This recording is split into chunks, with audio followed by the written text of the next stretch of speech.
Welcome back, everyone, to Tokyo Forum 2022. Our next panel discussion is titled, What Future for the Society with Robots and AI? Economy, Ecology, and Politics Beyond Human Beings. Robots have become an essential feature in all kinds of settings, and it's become increasingly important to consider the impact they are having on our society.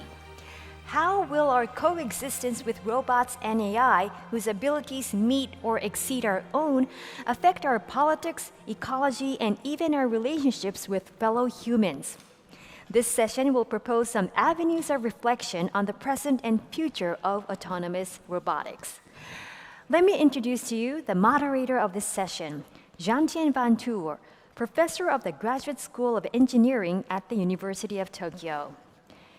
She's a French roboticist working in Japan, and through her highly interdisciplinary work, she's developed an original approach to robotics. So, Professor VENTURE, take us to the future. Thank you very much, Miki. Thanks, everyone, for being there tonight, and thanks for the audience online. It's a great pleasure for me to be there. So today, I would like to talk about the future of our society with robots and AI. And as you probably all have been at one point in your life confronted to AI, whether you were using a voice recognition system with your very likely your cell phone, or you were using face recognition when utilizing your computer to unlock your screen. You also have been exposed to robots by the new technologies used in advanced intelligence assistive driving, or maybe you use at home a vacuum cleaner, or you have the chance to have a garden and a lawnmower that is autonomous.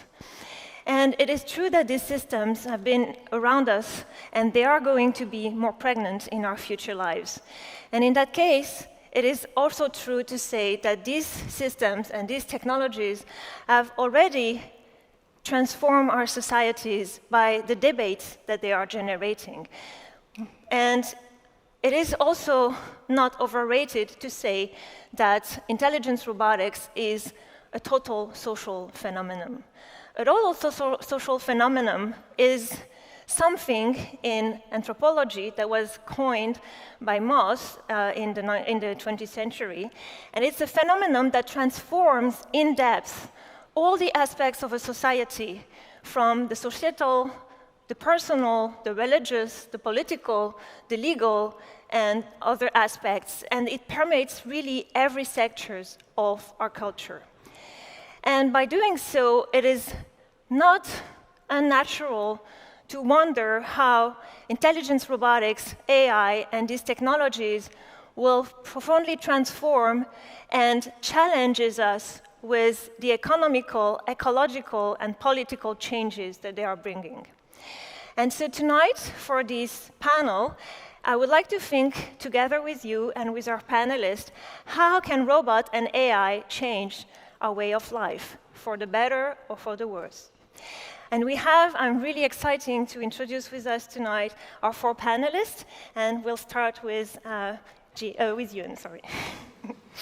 Thank you, Jessica. Thank you very much. Good evening, ladies and gentlemen. It's a distinct honor and privilege to be here tonight to talk about a very, very important topic that sits at the cross-section of humanities, philosophies included, and technology. My name is Yoon, and I'd like to give a personal short introduction as background so that you have some context when we get to talk about these very exciting and interesting questions.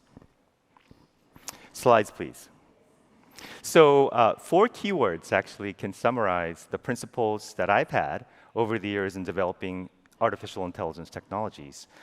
Just a short bio about me.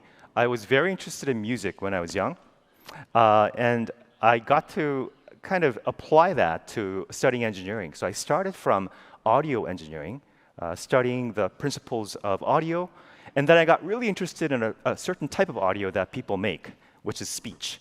Speech recognition then became one of the 2 major pillars of the so-called deep learning revolution that happened in 2010 to now, and that's driving the AI renaissance.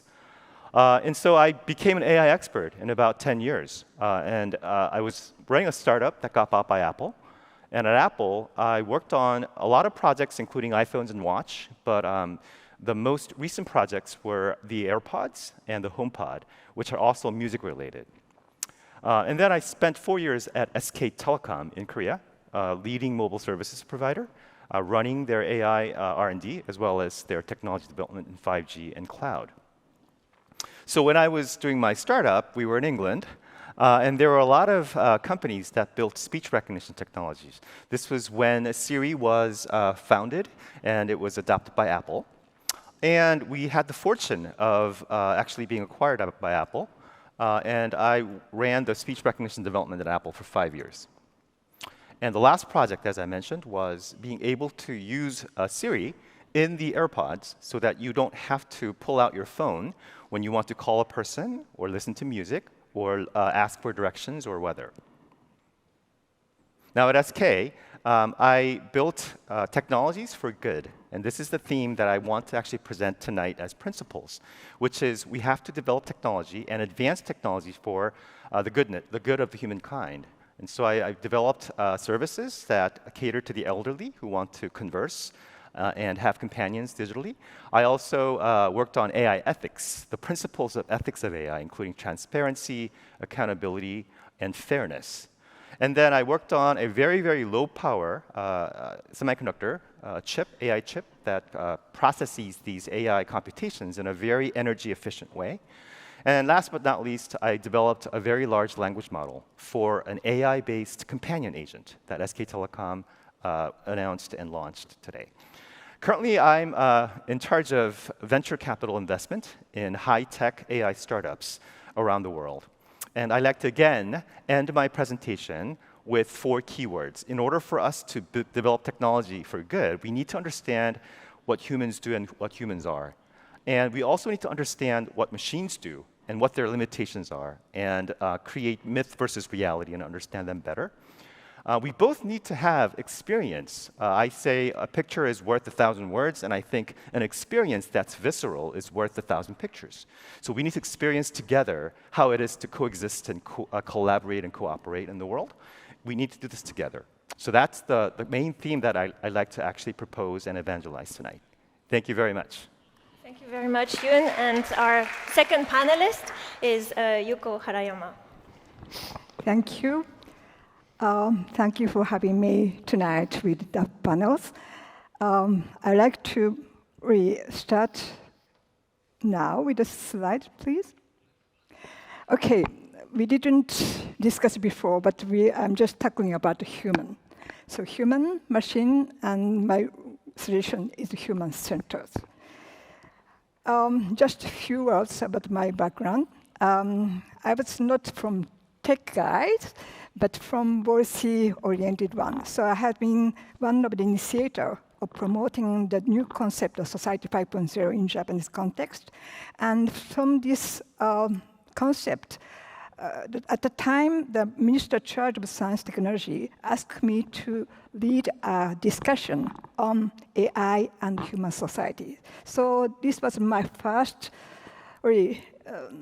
discussion in depth, gathering different stakeholders on that.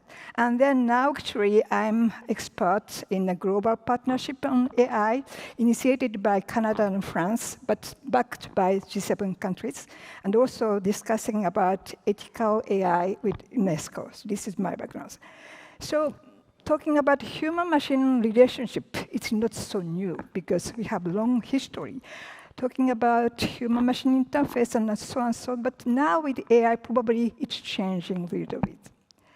So I would say evolving relationship. From the beginning, we tried to produce much better. It was very production of essential goods, human inventing and using tools.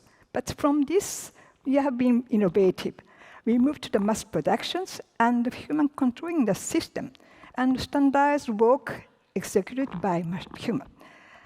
Also, we tried to move to the automation, automatizing productions, human controlling the system. So we are dominating machines. But with AI, probably human assisted by AI and delegated to AI. And what's human control next by AI, probably. And I'd like to invite you to think about AI scientists. Probably we can come back later on, because it's with some cases that probably it's not anymore domination of human. AI is very useful. There are so many applications, AI programs, and we can do many things now. That means we can say it, you can get quickly answer to your inquiry. And also, you can have comforted kind conversations. And probably you are guided by invisible hand, and you will be freed from hard work. But we have to think about human becoming too dependent on AI. And AI probably interfering with the way we interact each other, and AI generating knowledge, probably. And also, AI is impacting how we structure ourselves. So this is a question about human machine. And then I would say, let's try to discuss, go into deep with this panel. Thank you. Thank you very much, Yuko. Our next panelist is Jin Kim. Hello, everyone. Thanks for having me. By the way, congratulations on your big win last night, and advancement into the round of 16 at World Cup. So I'd like to share my thoughts for robotics and human for a few minutes. Some people are scared as if the robots are conquering the world. But in my opinion, the current status of the robotics and human relationship is mechanobiosis. Can we bring the slide up, please? Okay. Mechanobiosis, I made up these terms. And in my opinion, the people in current status use robots as machine or tool in very limited settings. The field of robotics aims to make a progress toward robobiosis, where intelligent robots assist human ability in everyday setting. What about the age of symbiosis, where robots have their own ego and live amongst humans? Can they intentionally harm us? I think that worry is like worrying that Prometheus' fire will harm human races. Yes, robots can cause accidents. And my journey in robotics began with a similar worry also. Working on a robotic surgery platform 25 years ago, I was constantly worried that my robotic arm would hurt the poor piggy, which was the subject of the experiments. What if my arm hurts the patients instead of curing them? So I switched to a new project. It was about making an autonomous helicopter. Before then, they were flown manually by human pilot. We took just 8 minutes of flight data from a pilot operating a joystick, trained the computer using machine learning algorithm, and could achieve accuracy much better than the pilot himself. And in the bottom left, you see 2 helicopters avoiding each other by making a safety tour. But back then, we had to rely on very expensive sensors, and controller and trajectories had to be computed beforehand on an expensive computer. Now we can do much better. As you see in the right, my lab has autonomous drones that can fly with just a camera without GPS. They can track a moving target, avoid obstacles and drones that they didn't previously know. And in the bottom right, you see multiple drones flying in a narrow alley-like environment without pre-computed trajectories. So now we can imagine multiple urban air mobility platforms carrying humans flying in between buildings, just like science fiction movies. Of course, accidents still happen. They make our platforms but stronger and more intelligent. And intelligence here means a very different thing from its biological meaning. The robot's capabilities to sense, reason, and act are defined by human. Somewhere in the world, in 2022, people still work like this. But on the other side of the world, multiple combines do work together like that, and they don't feel tired after working all day. In my opinion, I understand that Prometheus in Latin means forethoughts. Our future with robotics depends on the forethoughts of all of us, not just on the hands of a few mad scientists. Thank you. Thank you very much, Jin. And finally, our last panelist is Dominique LESTEL. Thank you very much for inviting me to this forum. I'm very glad to be here. I'm myself not an engineer, but I'm a philosopher interested by these questions of emerging technologies and problems on society and self and stuff like that. The question that is of interest for me here is, I would say, the political dimension of robotics and artificial intelligence.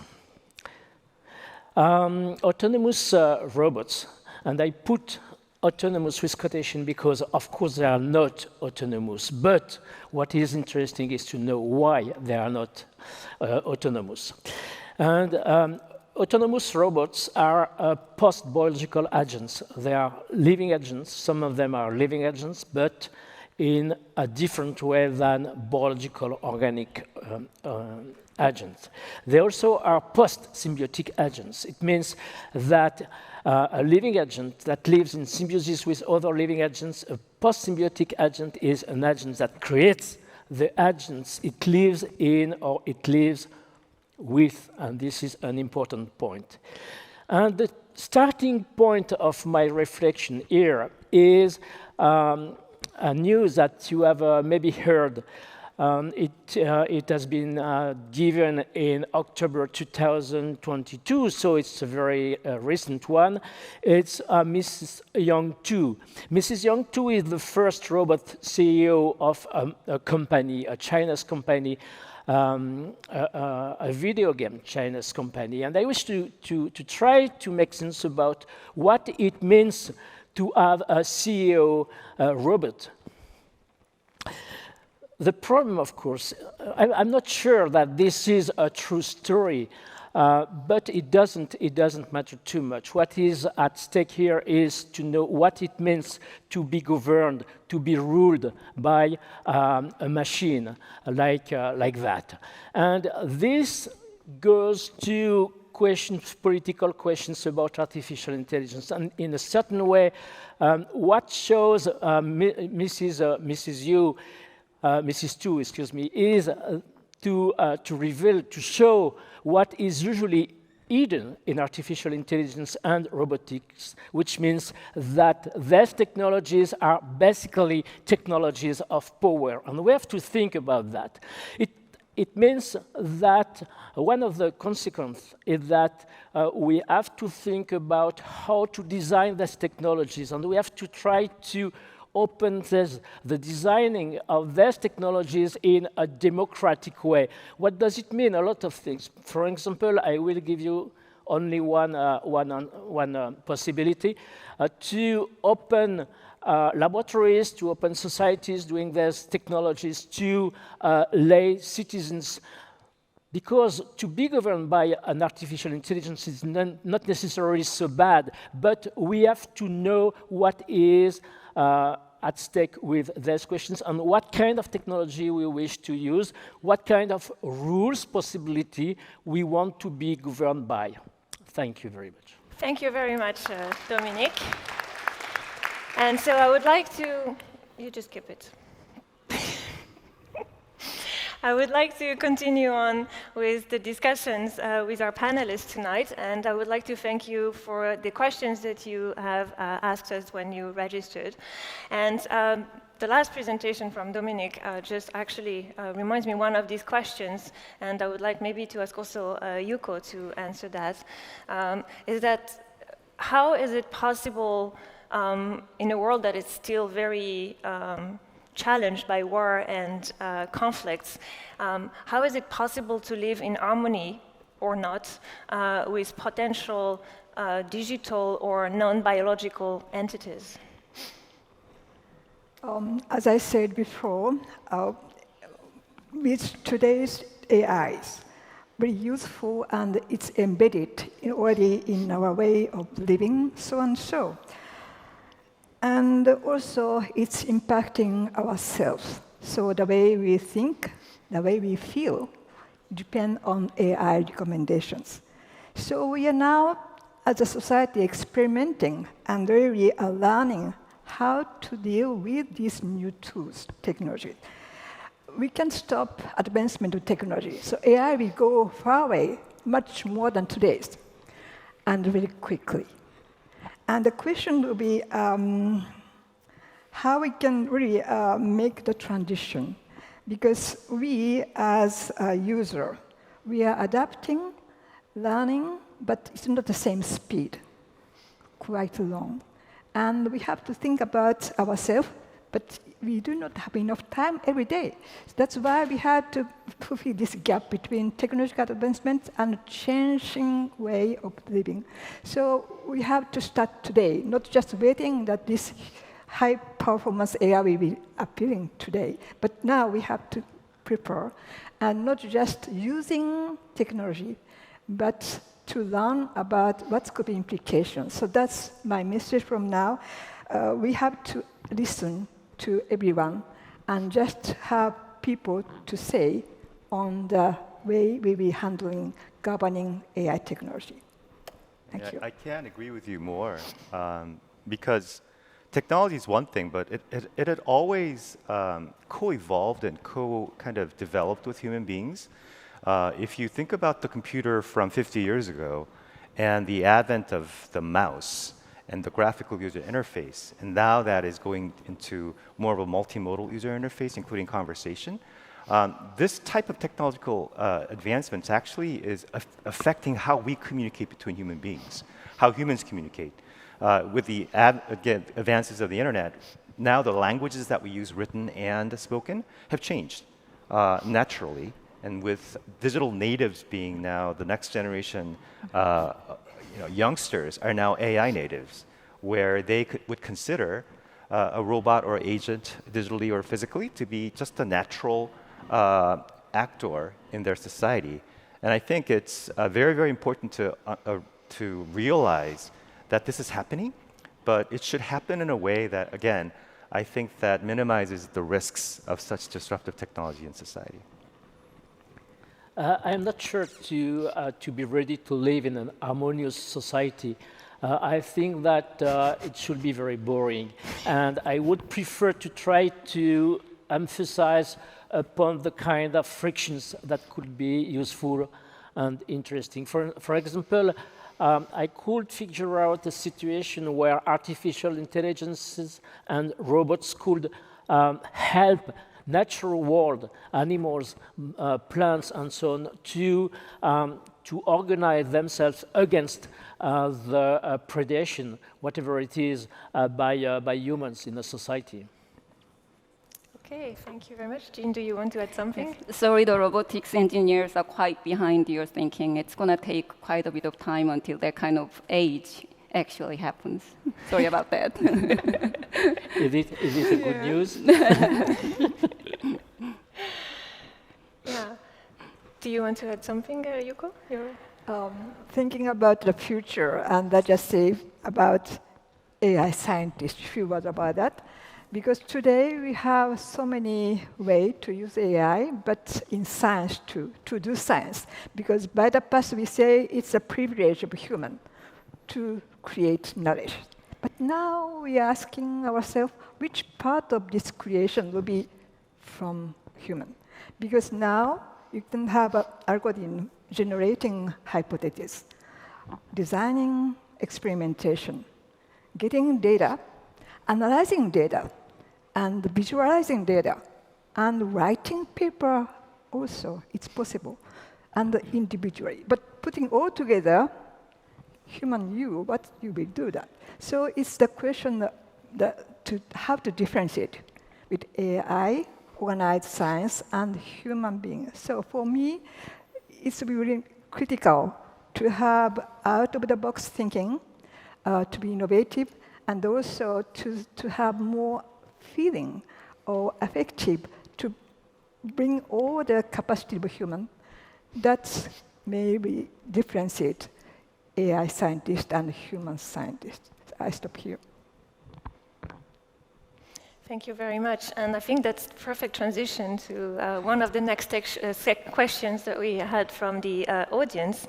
That was the question regards the human values and the values in general from society that we should take on when we are creating AI and when we are creating intelligence robotic systems.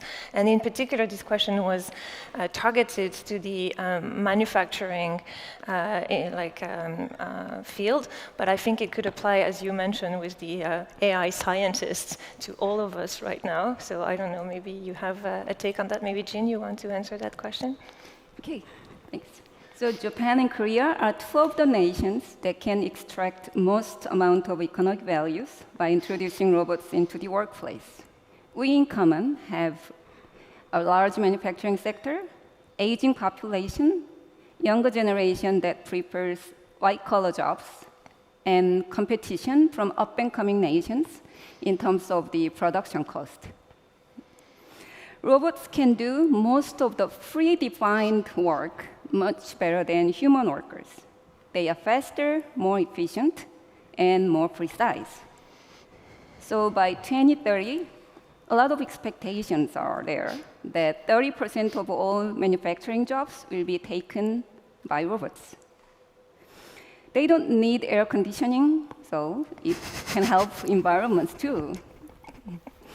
And introduction of robots in low complexity jobs actually can be a boosting factor toward a healthier workplace. According to research, long-term exposure to mundane jobs has detrimental effects on brain functions and cognitive capabilities. We should let human workers get better educated to understand technology used at work and expose them to recurrent novelty so that the workplace becomes the place where people continuously grow and improve and feel valued. That's my opinion. Thank you very much. Does anyone want to catch on this very nice statement? Yeah, Yuko? Yes, sure. As you say, Japan and Korea, we have a common background of these industry sectors. And now we have really trained to have industrial robots, but much more now. And it's transforming the way we working in place. So not just as physical task, but cognition also. In the way that future of work we have to think together will be, again, how to differentiate with automated system and the value added by us. And it's any more limited to cognitive or logical system, but much more human touch, feelings, and how we can express these within this system. That's a bit of a challenge for us. And we can think about together with Korea and Japan because we have long history of industrialization. I think one of the interesting questions that we all want to ask is, how do we define autonomy? What are autonomous machines? What do they do? Why is it autonomous? In what context or what background? In what constraints? Also an interesting question for all of you in the audience. When we think about robots, we think about an image, a certain cartoon image or a certain image that you saw in movies. Maybe the most recent announcement by Tesla's Elon Musk on what a robot should look like. I think that it might be time for us to open up constraints and be flexible about what we mean by robots, because certain robots certainly can be social and should be social. Other robots might not take a form of a human. They may not need to, or it might be even more advisable to not have human form. There are a lot of theories on computers are social actors, and of course robots can be social actors. But just like humanity has a lot of diversity, and we touched upon this topic yesterday, fascinating sessions on this. I think robots, we also need to have perhaps a bit more diverse and multi-layered approach to viewing what robots are and what they are to humanity. I think Dominique, yeah. Yes, some value that we should attribute to robots are not necessarily the ones we spontaneously have in mind.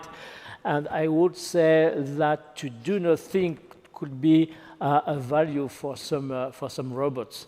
That's the question we are working on with Professor Venture about what we have called pathetic machine, that machine that does nothing, but just to interact with you, just to be a presence, and to make you a slave of themselves. Because one part of the robotics could be to build machines that could be our masters, but not because not masters we do not wish, but master we are looking for.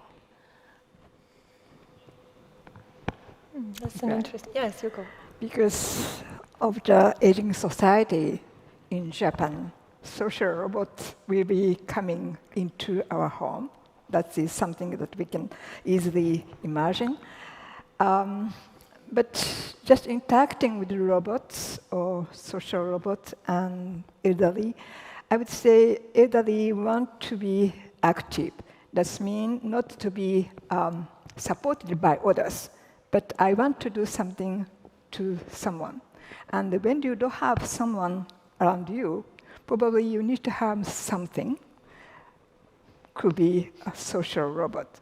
So we have to think about how we can structure the social system, probably using this kind of social robot, but at the same time, not only. That means to be complemented with a human society, and there should be some complementarity between these stuff and the human. So that's be something that we have to design, because it is not coming naturally, and the tendency would be domination of much more technology.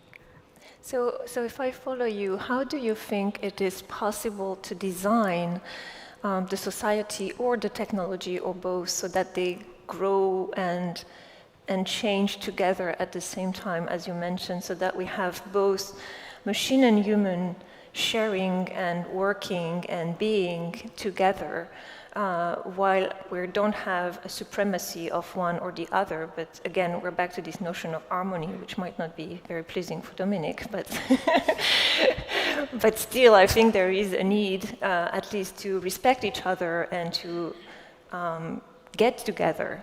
And so, yeah, how do you think that is possible from the design point of view? Who should be designing that? Should it be us roboticists, or should it be like people like you more at the higher level in the policy making, or should it be the people?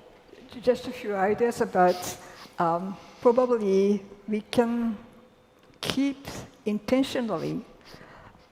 Sometimes we have 24 hours.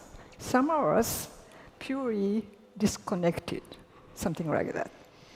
That's be much more valuable, because if you don't do that intentionally, the tendency will be more dominated by surrounded artifact surrounding. So that's something that we can introduce something as experimental. It's very interesting. If anyone wants to comment on this intentional disconnection?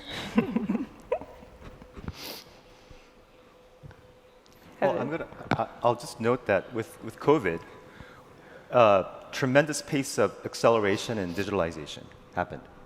Artificial intelligence on the software side is by definition artificial and thus digital by nature. So in the digital world, AI is a very natural actor and being. We're actually the ones who are the awkward beings.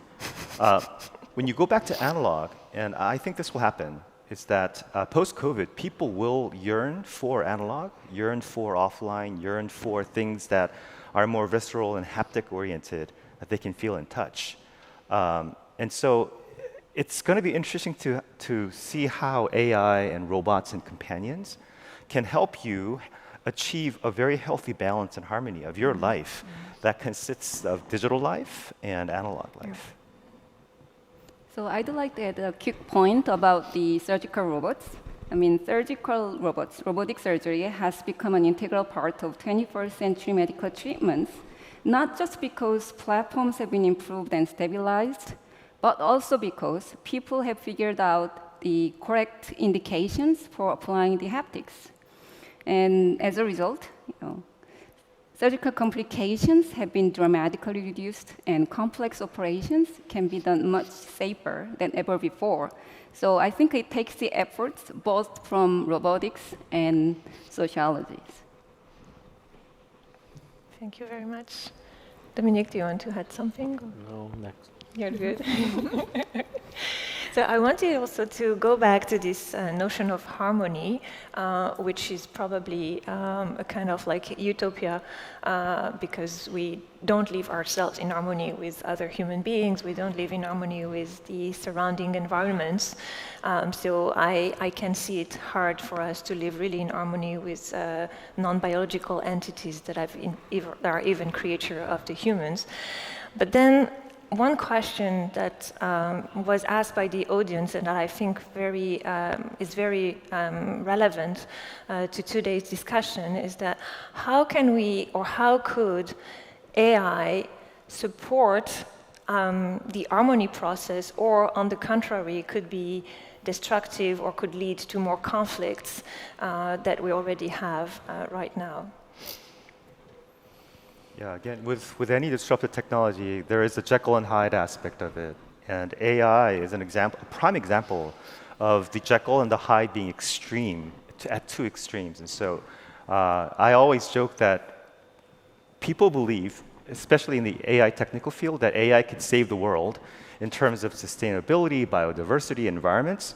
But I also warn them that in that process of saving the world, AI could actually make it worse.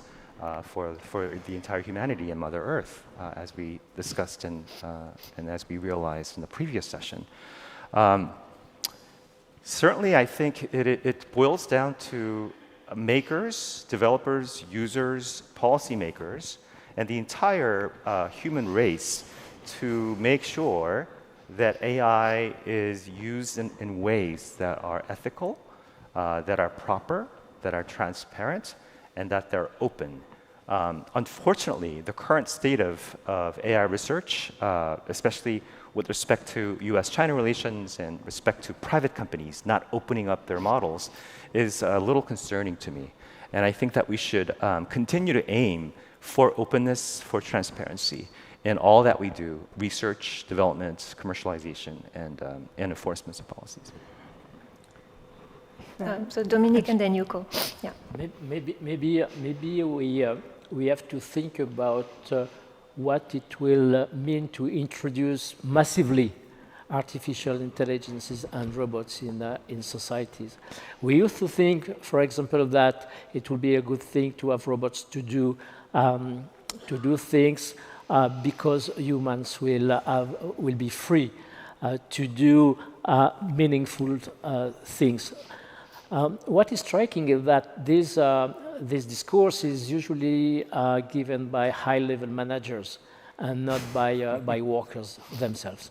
And I think that maybe they could disagree about that point, because the result would be that most of the population will have no more participation in the production of the society, but will be like children with incomes by states, with freedom to do whatever they wish to do, but very meaningful stuff, especially if they have no to take risks, if they have no to engage their situation in difficult ones, and so on. So what could be seen as a very valuable situation on one hand could be a very disastrous one in another hand, in which basically most of the population will have nothing meaningful to do but to have distractions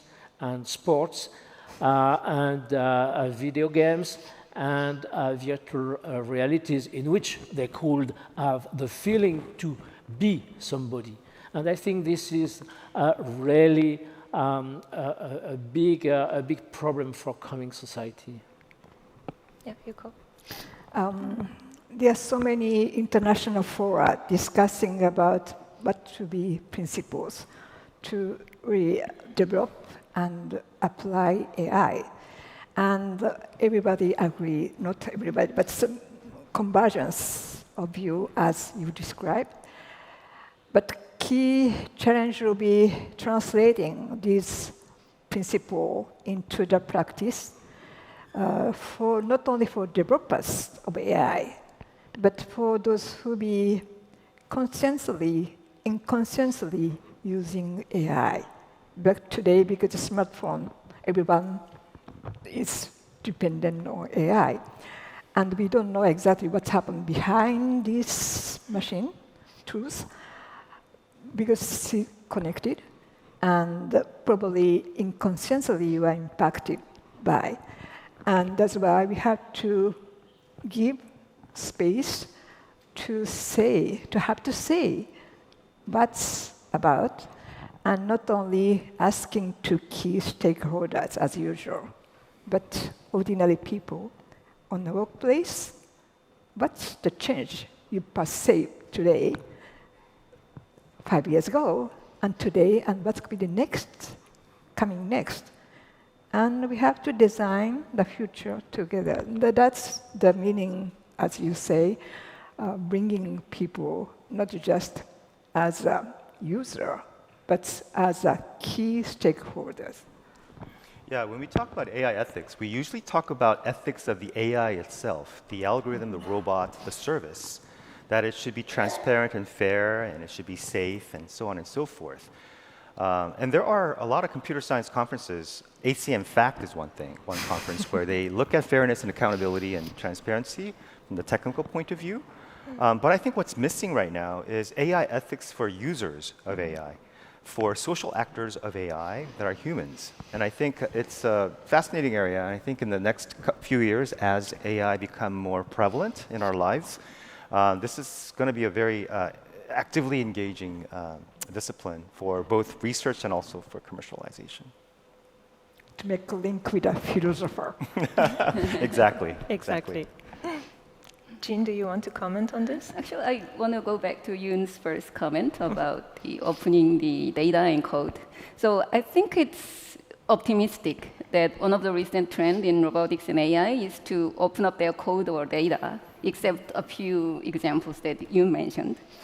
Right? We want the result of the research to be valid in objective situations, and we want other people's recognition, and we want the result to be reproducible. And that can also help young, aspiring researchers to be aware of the state-of-the-art technology. But on the other side of the coin, as Yoon mentioned, such openly available knowledge can be a boosting engine for ill-minded brains. Right? But should we stop writing papers out of those fears? Of course not.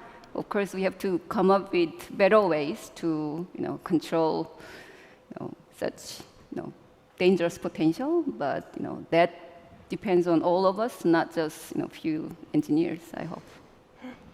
And I think you're making the perfect transition to what I wanted to do next. And I would like to ask if there is any question from the audience, because I think that it's not just about us discussing, but it's also about you and your questioning today during this panel. So if there is any question from the audience, you can raise your hand and somebody will bring your a microphone, and I'd be really happy that our panel answers this question. Any question from our audience? Yeah. There is one. Oh, at the center. Yeah, we have one question.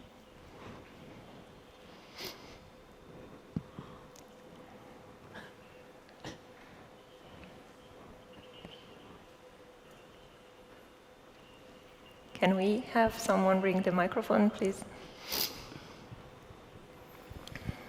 Okay, I'll go. Can you hear me? Thank you for a very nice forum and a talk. And I have just one question. I'm myself an astronomer, and I'm thinking that this human body we're living in is perfectly suited for living on this planet. But as an astronomer, I know eventually this planet will go away, and eventually we will have to shed this human body in order to move on. If you pull it back to present day, could this whole AI research, robotic research, eventually becoming the next step of our evolution, or is that going too far? That's a good question. Maybe, Jin, you want to start answering? Yes. I feel very guilty as a current robotics engineer that has to talk about the current limitations of robotics. For example, it is still very difficult to replace human hands with robotic hands as versatile as human hands. We don't know how to make cost-effective hands as good as human hands, for example. Also, AI algorithms still have difficulty in distinguishing what they can do and what they cannot do. So they are either self-supervised or unsupervised. I mean, they are some of the active AI fields. But they try to augment the data without human intervention. But collecting data on robotics becomes much more difficult. Right? It costs much more than just collecting data from cyberspace. And it can even be dangerous. So as a result, the current robot technology cannot deal with uncertain situations, and the robots cannot grow themselves yet. Right? So, as such uncertainty prevails in every layer of robotics, from sensing, reasoning, and actuation, we still have long ways to go. And how long, I cannot tell, but it's not going to be anytime soon. Maybe not in my lifetime. Sorry about that. 10 years ago, when deep learning revolutionized speech recognition and errors actually were halved or even 1/3, that's when I changed my religion to it's not going to happen. There is no way that innovation can happen, to it may happen in the future. It's just that it may not be in our lifetime. I don't know whether that's good or bad. There are so many things that AI cannot do well right now. And artificial general intelligence, or AGI, will come. And I think that that singularity point will, again, mark a significant point in our history of humans and the Earth. I don't think anyone with the right mind could predict when that could be. For AI in digital, in software, that's one thing. Software can be relatively liberal in terms of its capabilities. It's only constrained with memory and power and energy usage. However, things like robotics and robot hardware, you have the physical world constraints, and you have the nature of law, which cannot be overcome that easily, I think. So to your question, I think we're still very far away from where we want to go, but certainly I think the pace of development will actually increase over time. Any comments from Yuko or Dominique? Well, I have no really an opinion about that question. It's very difficult to know when something could be realized, and we already have had great surprises about that point, with people telling that we will have to wait for a very long time before a successful technology, and having that technology very soon, or the reverse, people predicting a technology arriving soon, and we still have not yet that technology. I think that what is at stake here is a very interesting problem, the question of surprising. I think that the relationships between surprise and emergent technology is a very fascinating problem because we could not anticipate what will happen precisely because of technologies. Not only because of technologies, but technologies have a large part about that. Yuko, one last. With the advancement of AI, what we recognize is that how humans are so complex. And really, you can imagine how we are operating inside ourselves. You are not thinking about how to operate yourself, no algorithm, but you are reacting and you are surviving. So we recognize the complexity and also sophistication of human and the value of human, because not only physical being, but social being. So all these interactions, some will be duplicated by AI, but still at the beginning. So probably we have to really make sure that we still stay as human, and we have to empower ourselves as a human. Thank you very much, and I think I will have to conclude this panel because it's about time. So I'm very hopeful that the future of humanity and of our planet together with AI and robotics is hopefully bright. And I'm also thinking that we still have time, and probably, as Jin said, in our lifetime, not a lot of things might happen. Some things might happen still. And I really hope that we'll have time to figure out how we can build a nice and harmonious society together with these non-biological entities. So thank you very much.